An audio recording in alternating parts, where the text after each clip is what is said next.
It's weird how inspiration strikes. There I was, minding my own business, playing music in the background, when a song came on that instantly transported me back to the mid 1980s while simultaneously providing me with a useful, very timely metaphor. That song was If I Was by the former Ultravox frontman Midge Ure. It was released almost 40 years ago. I hadn't heard it in decades. Now, those that are old enough might recall the basic premise of the song, in which Midge Ure imagines himself in various roles: a sailor, a painter, a poet, and how each might declare and demonstrate their undying love for an unnamed woman. There's a line in it that reads, "If I was a soldier, captive arms I'd lay before her." I was 21 when that song came out, so when I heard it again, my initial response was one of nostalgia tinged with sadness at my lost youth. But then I was struck that the song would be a perfect backdrop for a look at the demolition and construction industry of today. So stick with me and Midure while we imagine the demolition and construction industry as other things and in different scenarios. And I'm going to start with the issue of recruitment. And to highlight the problem that demolition and construction faces, let's imagine the industry as an actor at a Hollywood casting call. Now, our actor has spent months preparing for this one big shot. He has not one, not two, but three monologues memorized. He's mastered every faraway look, every emotional crack in his voice, every nuanced movement during hours and hours in front of the mirror. He has selected his next big thing outfit and is ready to show the movie's producers precisely why their movie simply cannot exist without him. He walks into the casting studio, and there, sat opposite him, is Brad Pitt. Brad Pitt is so handsome that the actor begins to question his own sexuality. The guy exudes charisma and cool. He's got a CV that's just a long list of successes, blockbusters, and Oscar nominations. And worst of all, the dude can act. This is the demolition and construction industry at a skills or recruitment fair. It may have learned its lines and got its hair just right.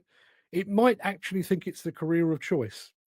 But then in walks Google, Tesla, Meta, Microsoft, the Brad Pitts of the employment world. There's no competition. Demolition and construction is the perennially unemployed actor, destined to wait tables for all eternity.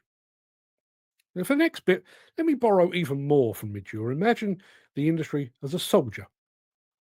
Day in and day out, year upon year, the industry battles in the trenches. The conditions are terrible beyond imagination. Injuries and death are a constant companion.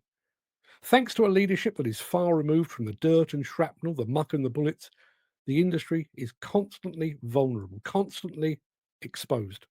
It's outgunned and outmaneuvered, continually fighting a losing battle with outmoded equipment and outdated ideas. The industry remains resilient, even under friendly fire from those within its own ranks. Some of its number have been killed, injured, or maimed. Some have gone AWOL.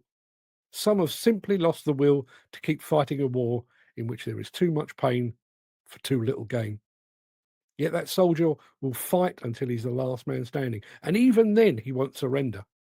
But in his heart of hearts, he knows he's fighting a battle that cannot be won and that the war is lost. His only hope is that someone will take inspiration from his sacrifice.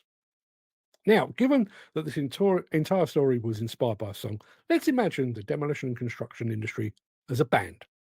It's a band that has been around forever, but it's not the Stones and it's not the Who. It never really achieved legend status. The band had some big hits back in the 70s and 80s, but they failed to move with the times and they fell out of fashion. All of the original members have long since quit or fallen into the sex and drugs and rock and roll trap and died. They now survive on past glories.